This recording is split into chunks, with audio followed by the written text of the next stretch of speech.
The opening of the book of Genesis is described in a prologue. There was nothing in the beginning. God then created the earth, man, and woman. Cain, Abel, and Seth were the three sons that Adam and Eve had after they had sinned.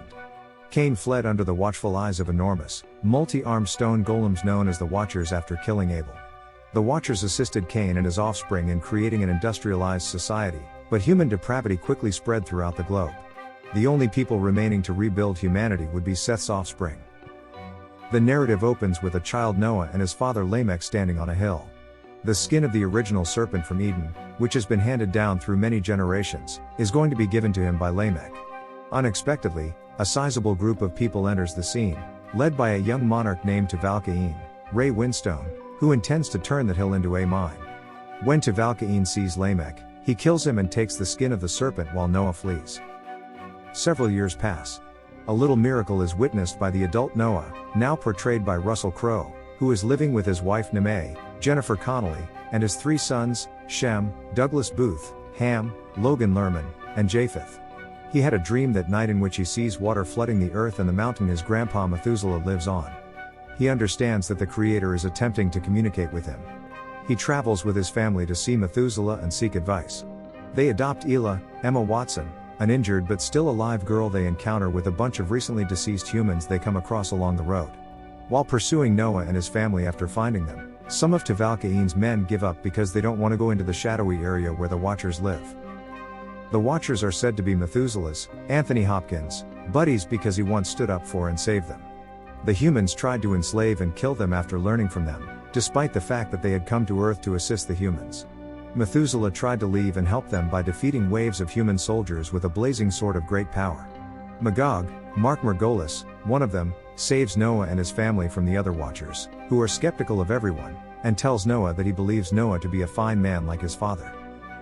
Methuselah converses with Noah, who then receives a seed from the Garden of Eden.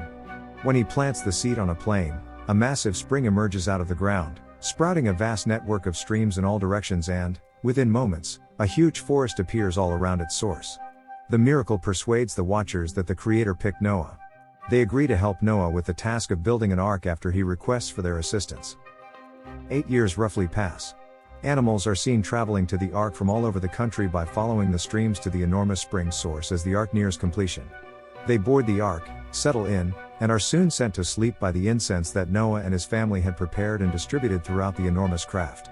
The humans, led by Tuval-Cain, are growing increasingly eager for flesh while the nearby regions have been running low on food sources. About 200 warriors under the leadership of the self-proclaimed monarch Tuval-Cain approach the ark and prepare to storm it, but the Watchers force him to retreat. Noah understands that Ela is incapable of serving because she is barren and that his three sons require spouses. In order to find three women and bring them inside the ark, he disguises himself and enters the human camp. He witnesses humans being traded and, it appears, killed for food in the human camp, where they are kept in uncivilized, crammed, and filthy conditions. Noah throws up the fight after being shocked by the immorality of Tuval-Cain's followers and coming to the conclusion that the Creator wants to wipe out the entire human race. Later, Methuselah blesses Ela in a woodland close to the camp, curing her of her barrenness. Ham makes the decision to visit the camp alone in order to meet a woman just before it starts to rain. He stumbles into a graveyard full of the dead and meets Nile, a young girl who is terrified. She is ready to accompany him, but as they rush back to the ark, a trap set by an animal catches her foot. When Noah arrives to assist, he notices the human swarm approaching the ark and orders Ham to leave her behind in order to protect himself. She is trampled to death when the human mass passes by her a few seconds later. Except for Methuselah, who decides to perish in the deluge, all of Noah's relatives board the ark. All of the Watchers give their lives in the battle against the never-ending human waves as the ark is launched. As they pass away, their Creator pardons them and transforms them back into their natural forms before lifting them into the sky. A wounded Tuval-Cain seizes the chance to survive by climbing a pathway to a high point of the ark, carving his way inside, and finally being discovered by Ham as the flood waters flow on the ark and his remaining warriors drown. The evil old monarch takes advantage of Ham's resentment of Noah for allowing Nile to perish. The family is outdoors, listening to the last cries of people outside the ark. He is begged by his family to let some of them in since they have room, but a worn-out Noah responds that there is no room for them and that their fate was already decided. When Ela wakes up feeling sick, she goes to Neme, who determines that Ela is pregnant. Exactly at this time, the rain entirely stops. Because the Creator beams upon the unborn child, according to Elah. Ilah's fortunate fortune is told to Noah by Nameh, Shem, and Elah, but the patriarch explains that the Creator's desire to wipe off humanity includes his own family, whom he had originally assumed would simply pass away once the floodwaters recede. To Ilah's horror, he tells the family that if a boy is born, he will take the place of their youngest man, but if a girl is born, he will kill the child immediately. Elah believes that this is a test of Ilah's faith in him and is resolved to see the project through.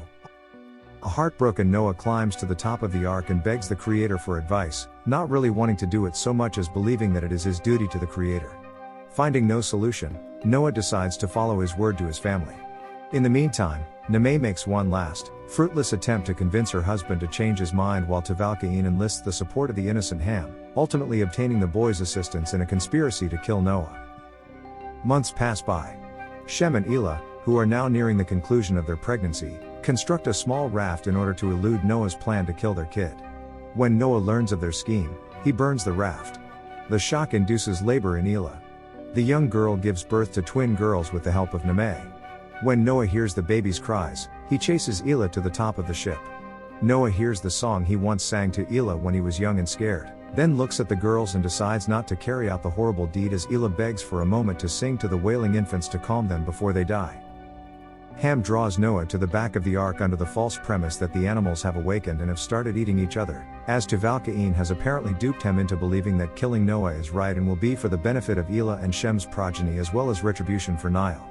The ark collides with a mountain as Tubal-Cain and Noah battle viciously, severely injuring him as he is flung through the destroyed wall of the ark. A repentant Ham stabs Tubal-Cain in the ribs, killing him, as the king rises and tries to kill a similarly hurt Noah. Ham, who is still enraged at Noah for what happened to Nile, thinks it is time for him to depart while the rest of the family starts to establish a new life for themselves on recently discovered land as the flood subsides. As a result of drinking wine and being inebriated, Noah decides to live apart from his family in a cave since he feels he has failed God. Ham discovers his asleep and nude father one day. Shem and Japheth are left to cover their father with a blanket as he walks away. Elah challenges Noah about allowing his grandchildren to live, suggesting that perhaps the Creator intended to give him the choice of whether or not to save humanity. When she questions why he didn't kill the infants, Noah explains that upon seeing them, he was overcome with love, which allowed him to recognize the goodness in people. Noah decides to reunite with his family. In her garden, they make up, and she gives him her forgiveness. The family is later blessed by Noah as the start of a new human race as they stand on a cliff face. They observe as the Creator sends a rainbow from the sky, enveloping the entire planet as a symbol that he will never again wipe out humanity. If you enjoyed the video, make sure you smash that like button, leave a comment and subscribe to watch more videos like this. Thank you, and see you on the next video.